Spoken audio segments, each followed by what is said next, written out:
Hello અને નમસ્કાર મિત્રો, કેમ છો બધા? મજામાં ને? મિત્રો, હું મહેતા ફરી એકવાર સ્વાગત કરું છું તમારું તમારી પોતાની ચેનલ પર.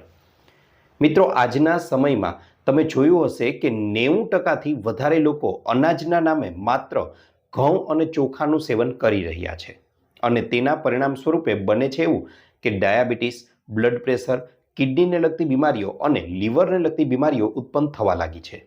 મિત્રો, પણ તમને જણાવી દઉં કે આજના સમયમાં પણ એવા ઘણા બધા અનાજ ઉપલબ્ધ છે કે જેનું જો નિયમિત રીતે સેવન કરવામાં આવે ને તો ન માત્ર આ બીમારીઓથી બચી શકાય છે, પણ જો તમને લોકોને પણ આ બીમારીઓ થઈ ગઈ છે તો સંપૂર્ણપણે તેને આ અનાજના સેવનથી દૂર કરી શકાય છે. તો કદાચ વિશ્વાસ નહીં આવે, પણ આ સાચી વાત છે.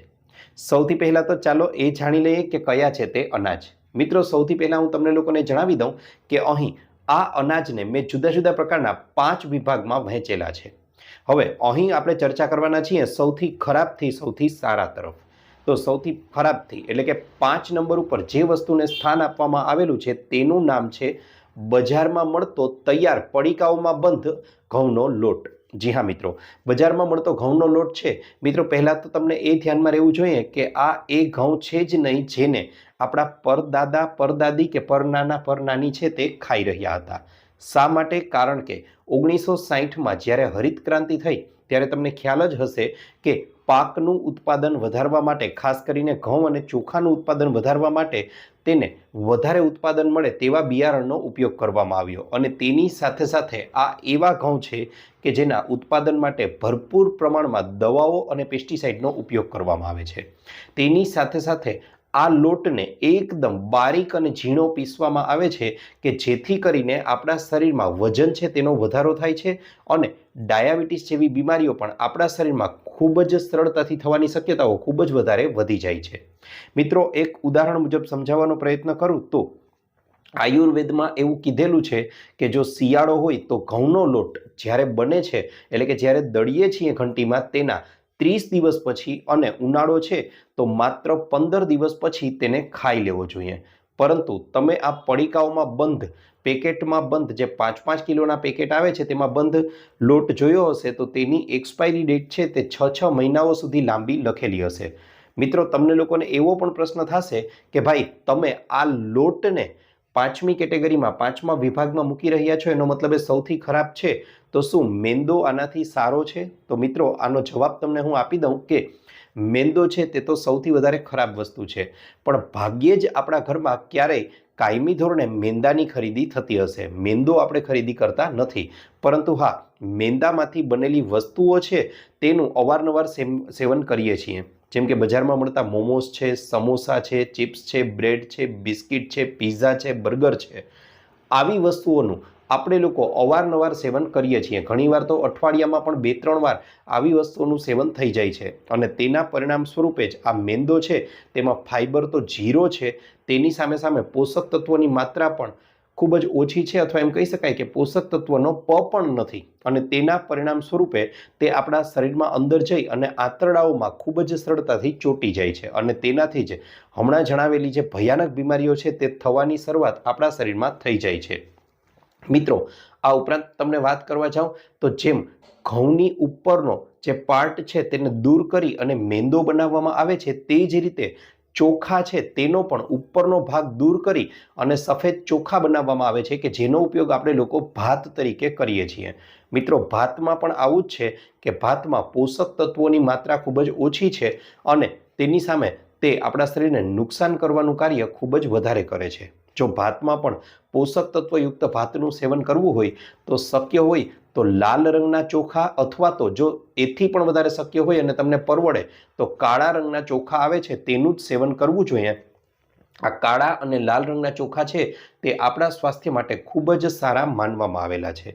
આ ઉપરાંત મિત્રો, વાત કરવા જાઉં તો જો શક્ય હોય તો બજારમાં મળતો આ પડીકાઓ બંધ જે લોટ છે તે તો ન જ લેવો જોઈએ. ત્યારબાદ ચોથા નંબરની કેટેગરીમાં જે વસ્તુને સ્થાન આપવામાં આવેલું છે એ પણ ઘઉંનો લોટ જ છે, પણ આ ઘઉંનો એવો લોટ છે કે જે આપણે લોકોએ આ પડીકાઓ બંધ નથી લીધેલો, પરંતુ મિત્રો ઘઉં લેવાના છે અને આ ઘઉંને આપણી આજુબાજુમાં કોઈ પણ જગ્યાએ સારી એવી ઘંટી, સારી એવી ચક્કી છે ત્યાં આપણે દળાવવાના છે અને દળાવતા સમયે પણ એ બાબતોનું ખાસ ધ્યાન રાખવું કે એકદમ બારીક તેને નથી પીસાવવાનો, થોડો તે દાણાદાર રહે, થોડો કણીદાર રહે, એટલે કે સંપૂર્ણપણે એનો લોટ થઈ જાય એવું નથી કરવાનું, પણ થોડો દાણાદાર, ખાસ કરીને આપણે ભાખરીનો લોટ બનાવીએ છીએ ને એવો લોટ બનાવડાવવાનો છે કે જેથી કરીને તેના સંપૂર્ણ પોષક તત્વો દૂર ન થઈ જાય અને તેના પોષક તત્વોનો લાભ છે તે આપણે લોકો મેળવી શકીએ.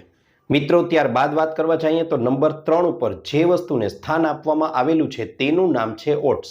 જી હા મિત્રો, બજારમાં મળતા હું અહીં મસાલા ઓટ્સનો વાત નથી કરી રહ્યો. જે પ્લેન ઓટ્સ મળે છે તે સૌથી શ્રેષ્ઠ છે અને તેમાં પણ જો શક્ય હોય અને સ્ટીલ કટ ઓટ્સ મળી રહે તો તે તમારા માટે ખૂબ જ સારા છે. મિત્રો, આવા ઓટ્સ છે તેને આપણે લોકો દૂધમાં પલાળીને અથવા તો આખી રાત્રિ દરમિયાન દહીંમાં પલાળેલા રાખી અને વહેલી સવારે જો નાસ્તામાં તેનું સેવન કરવામાં આવે ને તો તે સર્વશ્રેષ્ઠ માનવામાં આવ્યા છે. આ ઉપરાંત મિત્રો વાત કરવા જાઉં તો મેં તમને હમણાં ઘઉંની વાત કરી. આ ઘઉં તમે ઘરમાં વાપરો છો તો તેમાં પણ અમુક એવી ચોક્કસ પ્રકારની દેશી ઘઉંની જાતિઓ છે કે જેનો ઉપયોગ કરવામાં આવે તો તે ખૂબ જ વધારે ઉપયોગી છે. જો તમે લોકો ઘઉં ખાધા વિના રહી જ નથી શકતા તો આ માટે તમારે લોકોએ ખાસ કરીને વાત કરવા જાઉં તો લોકવન છે, ખાપલી છે, હીરામોતી છે, બંસી છે, આવા પ્રકારના ઘઉં છે તેનો ઉપયોગ કરવો જોઈએ. આ ઘઉંની દેશી જાતિઓ છે અને તે પોષક તત્વોથી પણ ભરપૂર છે. સાથે સાથે આગળ વાત કરીએ પ્રમાણે તમે લોકો ડાયાબિટીસના પેશન્ટ છો અને ભાત ખાધા વિના નથી રહી શકતા તો તમારે લોકોએ લાલ રંગના અથવા કાળા રંગના ભાત છે તેનું સેવન કરવું જોઈએ. હા, એ ચોક્કસ વાત છે કે આ ભાત બનતા થોડી વાર લાગે છે પરંતુ પોષક તત્વોથી ભરપૂર હોય છે અને ડાયાબિટીસના પેશન્ટ છે તે પણ તેને ખાઈ શકે છે. ત્યારબાદ મિત્રો વાત કરવા જાઉં તો નંબર 2 ઉપર જે વસ્તુને સ્થાન આપવામાં આવેલું છે તે વસ્તુઓ છે રાગી, બાજરો, જુવાર અને મકાઈ. મિત્રો, આ બધા અનાજ એવા છે કે જેનાથી આપણે લોકો પરિચિત તો છીએ જ પરંતુ તેને આપણે ખાવાનું અવોઇડ કરીએ છીએ. તેના પોષક તત્વોથી તે ભરપૂર છે અને કિંમતમાં પણ સસ્તા છે અને આપણા શરીર માટે તો ખૂબ જ વધારે ઉપયોગી છે. મિત્રો, જો તમે લોકો તમારા હાડકાઓને મજબૂત બનાવવા માંગો છો તો તમારે લોકોએ ચોક્કસથી રાગીનું સેવન કરવું જોઈએ. મિત્રો, રાગી છે તેમાં 33% વધારે મેંદા કરતાં અને ઘઉંનો લોટ છે અને ભાત છે તેના કરતાં 10 ગણું વધારે કેલ્શિયમ રહેલું હોય છે કે જે આપણા શરીરને ખૂબ જ વધારે મજબૂત બનાવે છે અંદરથી. તેની સાથે સાથે તમે લોકો જો શિયાળા દરમિયાન કોઈ અનાજનું સેવન કરવા માંગો છો તો એ અનાજ છે બાજરો. જી હા મિત્રો, તમારી પ્રજનન ક્ષમતાને તે વધારે છે અને તેની સાથે સાથે તમારા શરીરને અંદરથી એકદમ લોખંડ જેવું મજબૂત બનાવવું હોય તો તમારે લોકોએ ચોક્કસથી બાજરાનું સેવન કરવું જોઈએ. આ ઉપરાંત મિત્રો, જુવાર છે તે આપણો ફેટ લોસ કરવા માટે, આપણું વેઇટ છે તેને મેન્ટેન કરવા માટે ખૂબ જ વધારે ઉપયોગી છે. સાથે સાથે તમને લોકોને પેશાબ સંબંધિત એટલે કે યુટીઆઈ, યુરિનરી ટ્રેક ઇન્ફેક્શન કે પછી કિડની સંબંધિત કોઈ સમસ્યાઓ છે તો તેમાં તમારે લોકોએ જુવારનું સેવન કરવું જોઈએ. તે ખૂબ જ ટૂંકા ગાળામાં આવી તમામ સમસ્યાઓને દૂર કરી દેવાનું કાર્ય ખૂબ જ સારી રીતે કરે છે. આ ઉપરાંત મિત્રો વાત કરવા જાઉં તો પેટ સંબંધિત સમસ્યાઓ છે તો તેમાં પણ જુવાર છે તે મહત્વનો ભાગ ભજવે છે.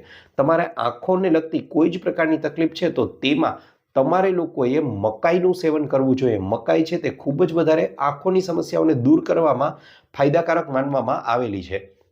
મિત્રો, આ ઉપરાંત ઘણા લોકોને એવું થતું હશે કે અમે તો મલ્ટીગ્રેન જે દાણા છે તેનો ઉપયોગ કરીએ છીએ, ઘણા બધા અનાજ ભેળવી અને તેનો લોટ બનાવી અને ઉપયોગ કરવો જોઈએ કરીએ છીએ. તો મિત્રો, તમને જણાવી દઉં કે આવું ન કરવું જોઈએ. અનાજ સાથે બહુ વધારે છેડછાડ ન કરવી. બહુ થાય તો 1 કે 2 અનાજને તમે ભેળવી શકો છો, એથી વધારે અનાજને ભેગા કરી અને ન ખાવા જોઈએ. જો શક્ય હોય તો અહીં હમણાં દર્શાવ્યા એ અનાજનું સેવન કરવું જોઈએ. મિત્રો, ત્યારબાદ હવે નંબર 1 ઉપર જે અનાજને સ્થાન આપવામાં આવેલું છે તે તમને જણાવી દઉં કે જેને આપણે લોકોએ ભારતના જ નહીં સમગ્ર વિશ્વના સર્વશ્રેષ્ઠ અનાજ તરીકે સ્વીકારવામાં આવેલા છે અને આ એવા અનાજ છે કે જેનું જો માત્ર 1 મહિનો સુધી તમે લોકો સેવન કરી લેશો ને તો ગમે તેવું વધારે વજન હશે તમારો આકાર એકદમ નિયંત્રિત થઈ જશે અને સંપૂર્ણ ફિટ તમે દેખાવા લાગશો. આ ઉપરાંત માત્ર 3 મહિના સુધી હવે જે અનાજ જણાવવાનો છું તેનું સેવન કરી લેશો ને તો ડોક્ટર પણ આશ્ચર્યચકિત થઈ જશે કે ભાઈ તમારી ડાયાબિટીસ અને બ્લડ પ્રેશર ક્યાં ગાયબ થઈ ગયા ને ખબર જ ન પડી. આ ખરેખર હકીકત છે મિત્રો. તેના નામ તમને જણાવી દઉં. સૌથી પહેલા તેમાં આવે છે કાંગ.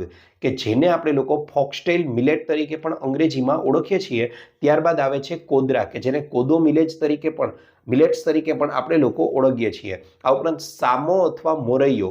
મિત્રો, સામો છે એ પણ એક જૂનું અનાજ છે કે જેના આપણા ભારત દેશના લોકો, ગુજરાત રાજ્યના લોકો છે તે વર્ષો પહેલા ઉપયોગ કરતા હતા અને હજુ પણ આપણે લોકો ઘણા બધા ઘરોમાં અમુક ચોક્કસ તહેવારોના સમયે, ઉપવાસના સમયે આનું સેવન કરીએ છીએ. મિત્રો, આનું નિયમિત સેવન કરવામાં આવે ને તો જબરજસ્ત ફાયદાઓ પૂરા પાડે છે. આ ઉપરાંત લીલી કાંગ એ પણ આવું જ અનાજ છે કે જે ભારતના જ નહીં સમગ્ર વિશ્વના સર્વશ્રેષ્ઠ અનાજ માની શકાય. આને તમે કેની જગ્યાએ રિપ્લેસ કરી શકો છો તો એ જણાવી દઉં. મિત્રો, આને તમે લોકો તમારા ભાત જે રોજે રોજ ખાઓ છો તેની જગ્યાએ રિપ્લેસ કરી શકો છો. ઘણા લોકો એવો પણ પ્રશ્ન કરશે કે ભાઈ આ કાંગ છે, મોરૈયો છે, સામો છે, આ એવી વસ્તુઓ છે જેને ખાવાથી પાચન તંત્ર બગડે છે, તો શું કરવું? હા મિત્રો, આ એવા અનાજ છે કે જેનું સેવન સીધું ન કરવું જોઈએ. આ અનાજનું જ્યારે પણ તમે સેવન કરો છો તો એ પહેલાં 6 થી 8 કલાક સુધી તેને પલાળી દેવા જોઈએ અને ત્યારબાદ એનું સેવન કરશો તો આવી કોઈ જ પ્રકારની સમસ્યા નહીં થાય અને તેમાં રહેલા તમામ પ્રકારના પોષક તત્વો તમે લોકો ખૂબ જ સરળતાથી તમારું શરીર મેળવી શકશે અને તેનો લાભ પણ તમને મળી રહેશે. માટે આ અનાજનું સેવન કરવાનું આજથી જ શરૂ કરી દો અને તેના જબરજસ્ત ફાયદાઓથી તમે પણ પરિચિત થાઓ અને બીજા સાથે પણ આ વિડીયો શેર કરી તેમને પણ જણાવો. મિત્રો, આશા રાખું છું આપને મારો વિડીયો ગમ્યો હશે. વિડીયો ગમ્યો હોય તો લાઇક કરજો, ચેનલને સબસ્ક્રાઇબ કરજો. ઉપરાંત આપને પણ કોઈ હેલ્થ કે બ્યુટી સંબંધિત સમસ્યા હોય તો એ પણ જણાવજો. અમે તેને અનુરૂપ પણ નવા વિડીયો લાવવાનો પૂરતો પ્રયાસ કરીશું. આપનો ખૂબ ખૂબ આભાર.